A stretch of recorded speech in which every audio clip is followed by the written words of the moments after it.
Elle, c'est Chloé. En cette fin décembre, Chloé est un peu au fond du trou, elle se repasse le film des mois écoulés et l'impression d'une vaste blague la submerge petit à petit. Chloé a vu un total de 3 personnes différentes cette année et l'une d'elles était sa concierge, qui est aussi sa voisine. Elle n'a même pas chopé le coronavirus, au moins elle aurait eu un truc à raconter ou elle aurait pu quitter cette terre, non. Elle s'est juste contentée d'être angoissée pendant 12 mois. En plus, Chloé est toujours célibataire, elle regarde mécaniquement les dizaines de « Salut, ça va » dans sa messagerie Tinder au cas où peut-être un mec quelque part aurait trouvé une phrase d'accroche un peu originale, n'importe quoi, même une photo de bite ça aurait été chouette. Alors Chloé essaye de se réconforter en se disant qu'elle a au moins un travail, que ça aurait pu être pire, mais là non plus elle n'y arrive pas parce que Chloé fait de la communication interne pour un magasin de jardinage. Alors Chloé poste vivement 2021 sur Facebook et récolte 3 likes et elle se dit qu'il n'y a rien de bon en 2020. Bref, Chloé a passé une année vraiment pas terrible comme bon nombre d'entre nous, mais est-ce que c'était vraiment si terrible que ça ?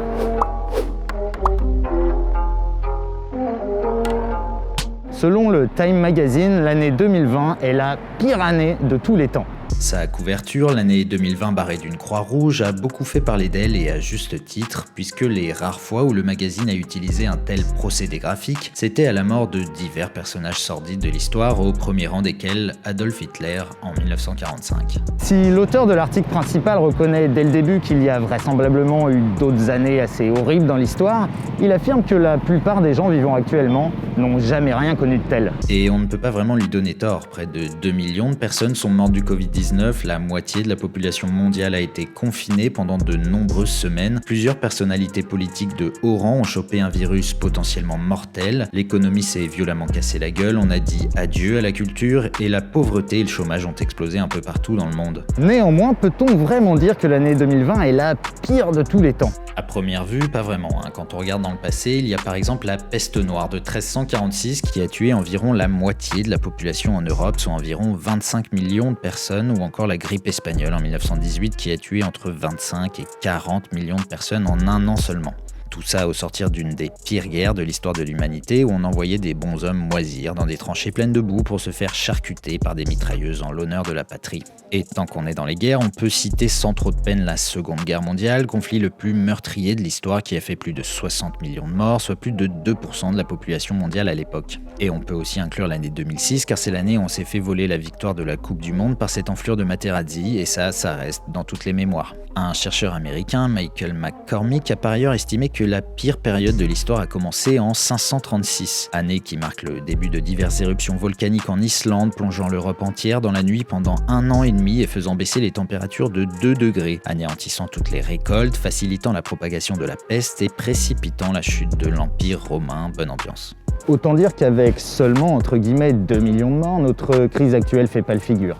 Mais il serait injuste de juger la violence d'une époque seulement au nombre de morts. Selon l'historienne Françoise Hildesheimer, dont c'était la première fois sur Skype, notre rapport à la mort a tellement changé au cours de l'histoire qu'il est impossible de comparer 2 époques. Maintenant, on veut non plus faire ce qu'on faisait sous l'Ancien Régime, c'est-à-dire faire la part du feu, mais aujourd'hui, on veut soigner et guérir. Aujourd'hui, on ne supporte plus d'avoir des morts et la première chose qu'on fait, c'est d'essayer d'éviter ça. Dans nos sociétés occidentales, on a atteint un tel niveau de vie et de confort aujourd'hui que la valeur accordée à la vie humaine est devenue beaucoup plus importante qu'il y a quelques siècles ou même quelques décennies. Ce n'est donc pas parce qu'il y a eu relativement peu de morts lors de l'épidémie de Covid-19 qu'elle n'a pas été perçue comme terrible par bon nombre d'entre nous. D'autant plus que cette pandémie a eu des répercussions dans bien d'autres domaines que la seule santé physique. Il y a eu de lourdes conséquences en termes de santé mentale aussi, d'économie bien sûr, mais aussi de géopolitique avec la fermeture des frontières, de culture, d'inégalités technologiques ou encore d'éducation. En résumé, au regard de l'histoire, on ne peut pas vraiment dire que l'année 2020 était la pire d'entre toutes. Mais on ne peut pas non plus affirmer avec plein de certitude qu'elle ne l'était pas. Si on voulait vraiment s'accorder sur quelque chose, on pourrait dire que 2020, c'était inédit. Ça a été la découverte, au fond, qu'un infiniment petit nous a percuté de plein fouet. Et je dirais que ce qui me paraît extraordinaire, c'est a réussi très bien son coup, c'est-à-dire à faire un effet de loupe sur tous nos dysfonctionnements. Ce virus, il pointe, au fond, tout ce qui ne va pas dans nos sociétés.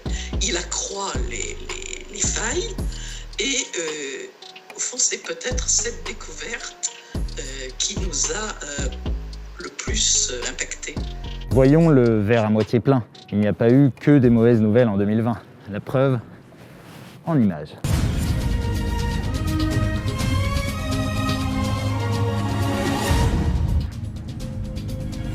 Bonsoir et bienvenue dans ce journal des bonnes nouvelles de l'année.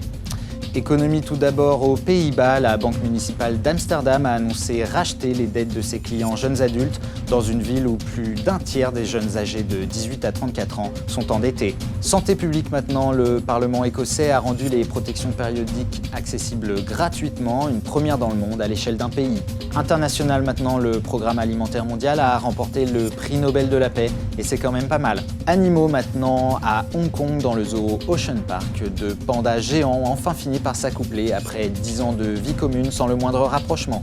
En Chine, le pangolin est enfin retiré de la pharmacopée traditionnelle chinoise. L'espèce la plus braconnée au monde ne figurera plus dans le recueil officiel des produits médicaux traditionnels utilisés en Chine. Et dans les Pyrénées, au moins 6 portées d'oursons ont été recensées cette année. Sport! Les footballeuses brésiliennes vont désormais toucher le même salaire que les hommes. En France, l'Olympique Lyonnais a battu le Paris Saint-Germain 1-0 sur la pelouse de la capitale. Fait divers, enfin, en Chine, un homme a découvert après 30 ans de cavale qu'il n'a en fait jamais été recherché par la police. Tout de suite, la météo de Nathalie Riouet, suivie d'un épisode inédit de Joséphine Ange Gardien.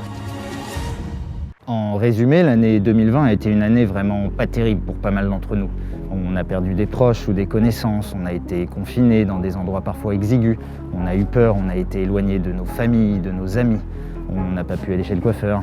On a parfois chopé nous-mêmes ce foutu virus, on a perdu un boulot ou alors le sens qu'on avait au travail. On s'est séparés, on est resté célibataire, on s'est aperçu que notre oncle était fan de Jean-Marie Bigard, on a déprimé, on a galéré à suivre nos cours, à enseigner aussi, à trouver de quoi finir les fins de mois. On a préparé un spectacle, un concert, un livre, peu importe, qui ne sortira finalement jamais. On s'est engueulé, on a cherché du sens à tout ça sans vraiment en trouver. Bref, c'était vraiment pas terrible 2020. Mais en fin de compte, quand on regarde l'histoire dans son ensemble, on se dit que finalement, ce n'est pas grand-chose par rapport à 2021.